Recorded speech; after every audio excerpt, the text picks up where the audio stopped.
What is up, you guys, and welcome to the Upper 90 YouTube soccer channel. We just witnessed England play one of the most fluid games they've had in this tournament against Ukraine. Today I want to talk about 5 takeaways from this game and what we can expect with England playing against Denmark in the semifinals. So stick around as we dive deeper into this.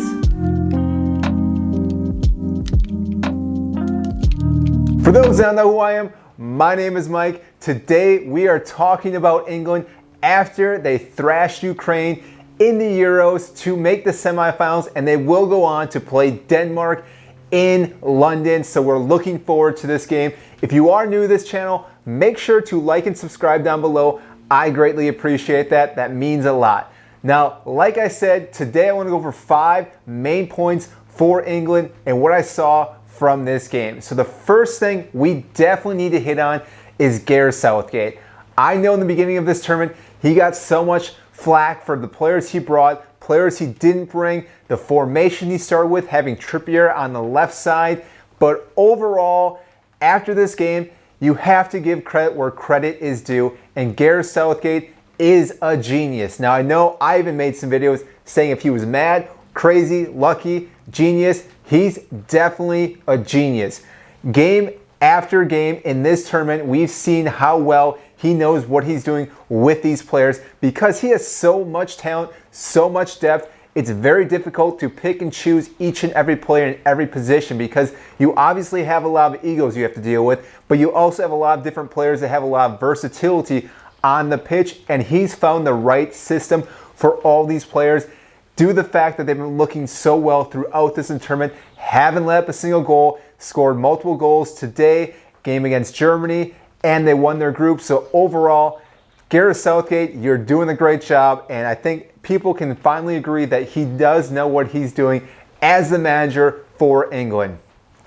Now, the second thing we definitely have to give credit to is Raheem Sterling.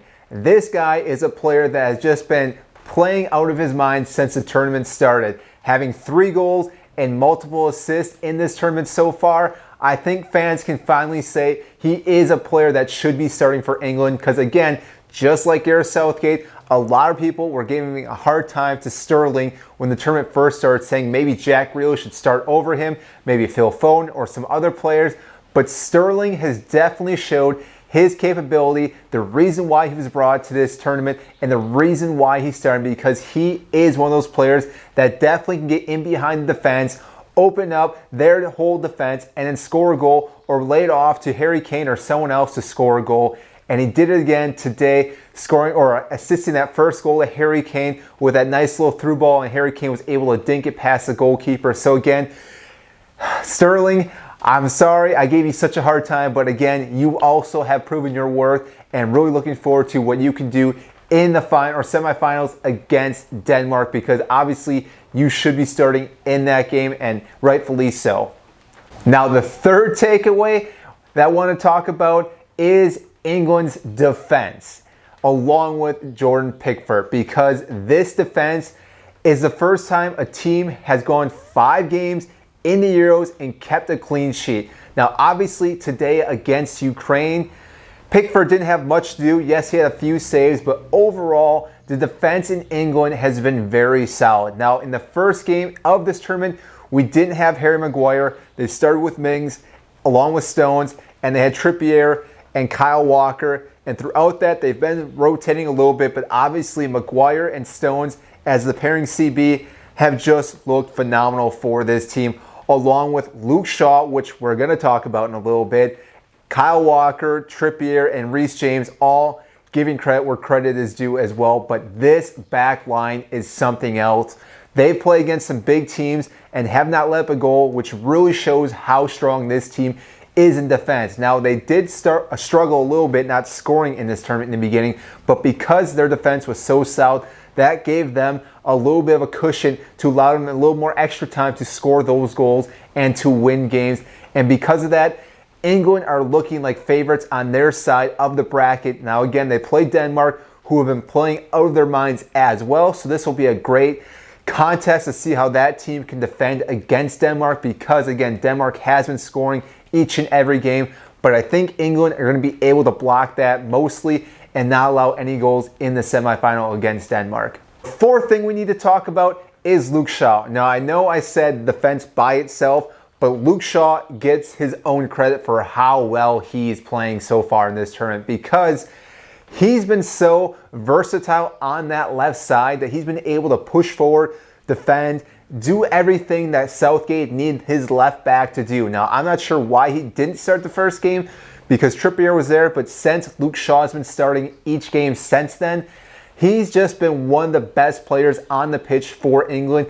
And even today, I might give him man of the match. Harry Kane probably will get it due to the fact he scored 2 goals, but Luke Shaw, again, put in a 10 out of 10 shift for England on that left side. It's just phenomenal what he's doing on that left side. He's able to just beat players down the side, put in crosses fairly easy, and get multiple assists, but also defend. No attacks are going down the right side from the other teams or on the left side for England, because Luke Shaw has been able to defend so well, stop anything coming his way. And when Jack Grealish was there, those two guys were able to go back and forth and play with each other. Sterling and Luke Shaw have been able to do the same. And it's just a breath of fresh air watching him play. Now, obviously, he's a United fan or a player, and that's the one thing I do not like about saying this. But again, Luke Shaw has been one of the best players in this tournament so far. And I could argue almost that he may be in contention for best player of the tournament. I think Sterling's up there as well, along with a few other players. But for the England team, I could see Luke Shaw winning that right now. Number 5, the last takeaway. You obviously have to talk about the goal scoring, Harry Kane. He's finally found his form, which right at the right time in this tournament, because they are going into the semifinals against Denmark. In the last 2 games, Kane's found the back of the net. He found it against Germany, and now he's found it twice against Ukraine. He's starting to pick up that momentum, which any team should fear, because once Harry Kane starts getting on track to scoring goals, it is just a complete juggernaut trying to stop him, because he somehow just needs 1 or 2 opportunities to score a goal. And the way England have been playing so far as of lately, if they can hold their defense like they have been, Harry Kane only needs that 1 goal and they can advance to the final. Now, not only has Harry Kane been scoring goals, but he's also contributing other parts of the field as well. He's dropped back, helped out defensively. He's cleared a lot of balls that were crossed in out of the England box. He's played a lot of great passes, 1-2s with players, but overall, he's finally getting in form, like I mentioned, and because of this, I see him scoring more goals against Denmark. If England win, I also see him scoring some more goals in the final, whether that's Italy or Spain, because again, Harry Kane is a goal-scoring machine, and he's finally found his form. So any team should really watch out for that. So those were my 5 takeaways today. Now, I think there's probably some more takeaways from the Ukraine game, but overall, like I said, Gareth Southgate definitely gets my round of applause for how well he's been managing this team, along with all the players from England, because they've all been playing phenomenal for this team. I'm really looking forward to how they play against Denmark, because Denmark is not going to be a pushover or anything. They're a team that really have been rallying behind Christensen, who went out obviously in the first game of the tournament with his heart issue. And because of that, they've been really having this momentum to beat every team. And each game they play, they seem to get stronger and stronger and stronger. And therefore, against England, I think this is going to be a fairly equal match. Either team can win. Obviously, I'm leaning more towards England, but obviously, if Denmark wins, it will be a Cinderella story to see them in the final. But England, I think, will have the better team. They have the more depth. They have the versatility of players that I think they can easily beat Denmark if they're on the right page with all the players on that game. So that game is going to be played on Wednesday this upcoming week. So obviously, we will have a video for that. And that is all I have for you today. Again, if you are new to the channel, make sure to like and subscribe down below. I greatly appreciate that. That helps out this YouTube channel, gets this video in front of more people. So again, just drop a like and a comment down below what you think of this video. We'll see you next time.